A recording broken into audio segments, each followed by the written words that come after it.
I think you'll benefit from seeing a couple of examples that help you get through the algebraic part of today's or this week's lesson. We're here in the example section, and if you click on this particular link, it takes you to a website, and that website gives you a chance to practice with perimeters, and perimeters are the easier of the two objectives for today. We're just talking about adding the lengths all the way around, and the few examples that I have doesn't even have, none of these problems have any missing pieces that you have to go find. I'll play with one of those here in just a little bit, but as far as perimeter goes, I could work through this first one just by saying I'm going to add these three legs together, C plus another C plus another C. I've got 3 C's plus 3 and 5 more is 8. So they just ask you to write the expression. That's how I would express what this formula is for the volume, for the perimeter.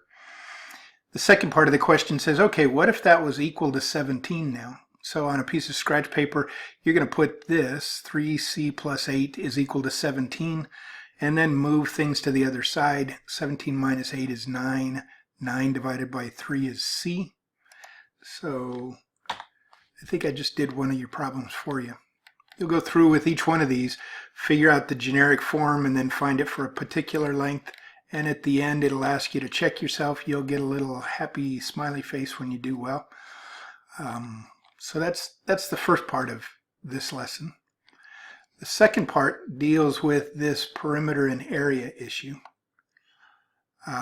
You've got a handout that's got some interesting shapes all loaded with algebraic statements in them. I think I'd like to break this down, and I've adjusted problems with different numbers and values for this L shape, for this isosceles trapezoid, and I can talk on the way out about this regular hexagon. So what are we going to ask you to do in these problems? We ask you to deal with the perimeter and the area. So let's talk about the perimeter first. If I add all the way around, so far I can say I've got an x plus this statement, 2 times the quantity x minus 3 plus 4. I know that this mark indicates that this has to be an x, but I still don't have measurements for these two lengths. How do I figure out what those are? Well, if I'm looking from this side, this entire height would be a height of 4, but this is going to be the 4 minus this little place that we've already got marked as x. So if this whole thing is 4 and I take away this much of it, I have a 4 minus x is how I would represent this little piece. In other words, if this was 1.5, I would say 4 minus 1.5 would leave me 2.5 for this piece. If this was 1, I'd say 4 minus 1. 4 minus 1 would be 3 here. So whatever this 4 minus x is, that's going to leave me the leftover for this space. Likewise, along here, this entire length minus x is going to leave me the leftover space. So now I've got this chain of 6 different parts that I can add together. 6 different pieces, 2, 3, 4, 5, 6 different lengths. Join, or I guess I distributed to get rid of the parentheses first. Then I added like terms. I've got an x, 2 more x's is 3, 4 x's. Take one away is 3 x's. 4, 5 x's. Take one away is 4 x's. And then join the numbers. Negative 6 plus 8 is 2. Oh, that's not right.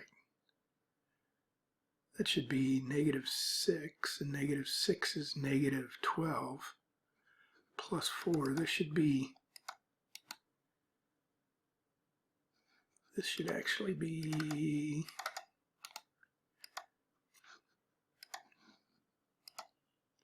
sorry about that.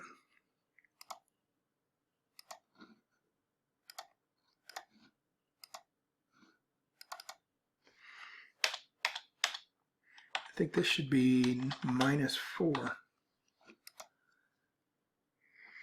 So be careful with your pluses and minuses and addition.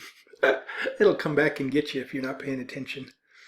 The second part of this problem is going to say find the area. And when I look at area of shapes that are combinations of shapes, I always think of things in a three-step process. I think of just big words. In words, what am I going to do? I'm going to add this big rectangle with this little box. The second step says replace the word rectangle with the formula for a rectangle. Replace the word box with the formula for a box. They happen to be the same formula, base times perpendicular heights. But that gives me some order and organization. That means that I'm not going to be leaving things out. If I go back and fill in x with that length, and I think we said this was, what was this length? 4 minus x. 2x minus 3 minus this x down here. So when I look at this rectangle, it's going to have a base times a height. Now I can see explicitly what I plug in. Step number 3 says plug in the values for the formula. This little formula has a base of x and a height of 4 minus x. So I don't have to use all 6 parts. I'm using a base times a height and another base and another height. When I distribute to get rid of this parentheses, I end up with 2x's minus 6. If I distribute here to get rid of or to distribute the x, I have 4x's minus x squared. I think I need to do the same thing here, distribute the x. And now I can join like terms. I've got 2x squareds, take one of them away. I have negative 6 and positive 4 leaves me with a negative 2. That's how I can express a formula, a generic formula for the area of this. You tell me what x is and I can tell you how big the area is just like that by sticking it into this final formula. So perimeter and area.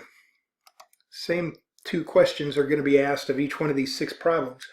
I created a different set of numbers here, so again, this is similar to your 5th problem but not identical. I see that the marks are the same, so this is an isosceles trapezoid, so the perimeter is actually the easiest of all my examples.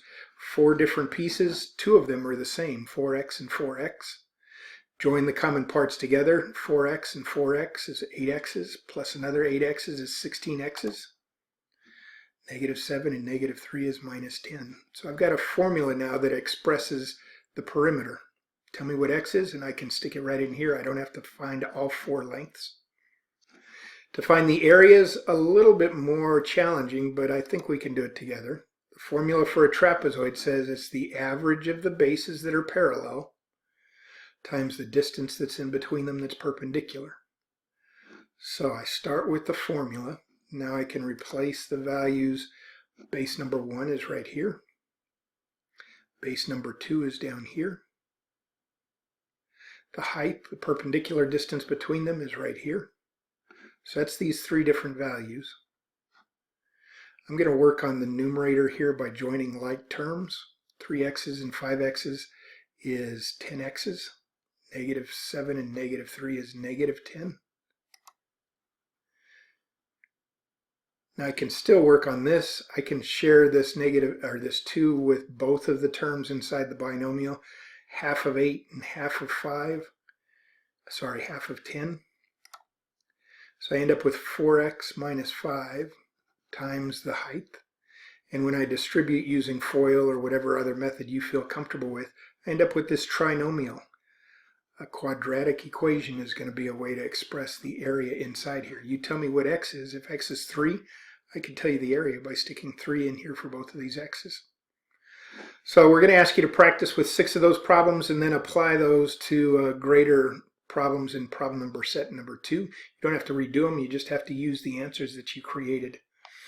By the way, on the way out I can share with you that problem number 6 is going to ask you to deal with the perimeter. I've got 6 sides, so it's going to be 6 of these x minus 2's. In fact, I can picture a 6 and then parentheses x minus 2.